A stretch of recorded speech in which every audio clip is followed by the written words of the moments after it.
You see, the sadness takes away the joy from you. It doesn't make you enjoy life. So let's say someone passed away that you loved.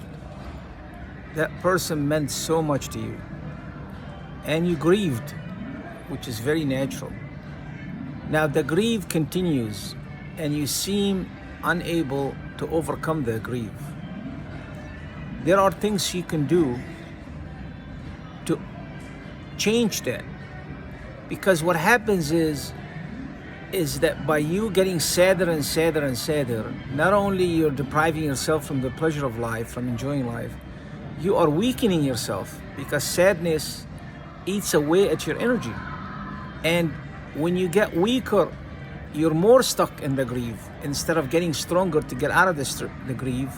When you get weaker, you become more stuck and trapped in the grief. So what you need to do is, I remember when my dad passed away, my mom said to me one thing when she saw me grieving over my dad for so many years, and I did not seem to be able to snap out of it. There's always something stuck. My dad was my rock, and I'm sure a lot of people who's watching this video, they feel the same way about their dad. He was my everything to me. I mean, of course, beside my mom, she was also the other half, you know. And I love my mom so much as well, because my dad gave us a wonderful life. So when my dad passed away, I couldn't seem to understand that somebody could like pass away in my own blood.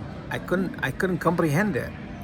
You know, I kept thinking, wait a minute, maybe my dad didn't die, even though I was there, but maybe just he'll be back. I kept thinking like, it's impossible. How can that be?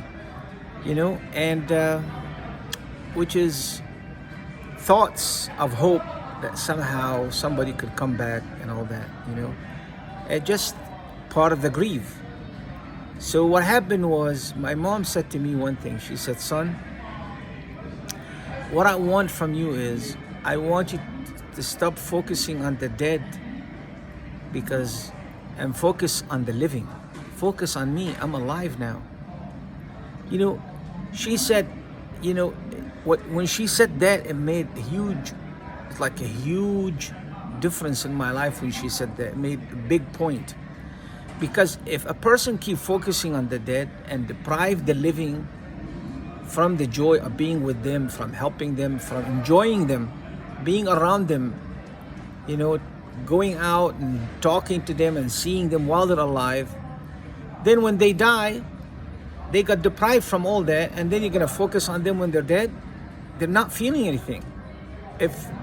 I'm saying they're not feeling as if like the live person is. So it's very important that you focus on the living and you remember the dead, wonderful things.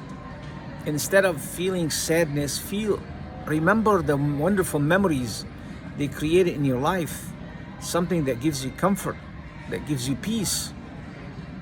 So this is one of the things that really made a huge change in my mind. And the other thing is, I realized that since sadness deposit itself as a negative emotion, deposit itself in tension, in layers of tension, and these layers of tension, they tenses up the body and create heat. It's called inflammation. So the tension and the inflammation is in between these layers of tension. It's stuck. It's like a room. I explained it in a previous video. It's like the tension is like you close the windows. You know, when the tension closes, it's like you close the windows and the room gets hot. Same thing, when the tension comes in your body, the inflammation is created. So the best way to deal with this, so these layers of tension represent your grief. That's it. So what you need to do is, you need to break up these layers of tension by rubbing them. Why? Because when you break them up, you're weakening them.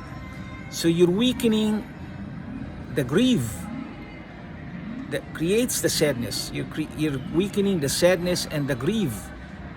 So by weakening them and breaking up these layers of tensions, which are connected by little things, nuts.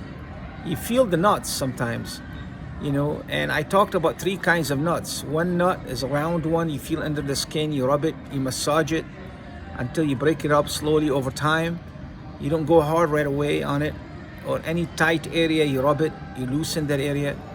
And then there's the cluster, which is a bunch of nuts that if a nut is ignored and it doesn't go by itself, okay, it could stay in someone's body for the rest of their lives. You've got to break them up and dissolve it, okay?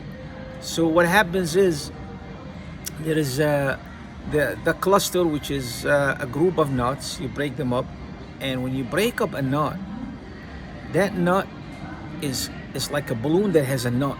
It's preventing the air from coming in.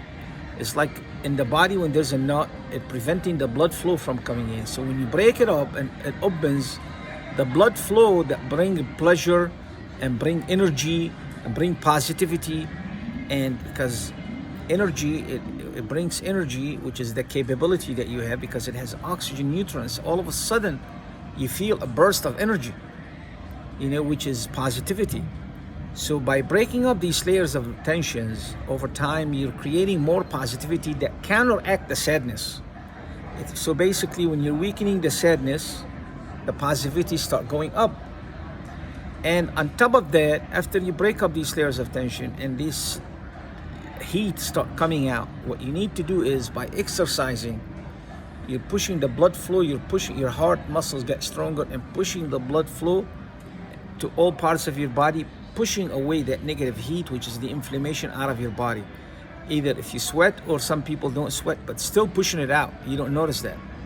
So basically, all of a sudden, these layers of tension, along with the inflammation that represent your grief or sadness, will start leaving your body. As it leaves your body, the memory of the sadness goes away.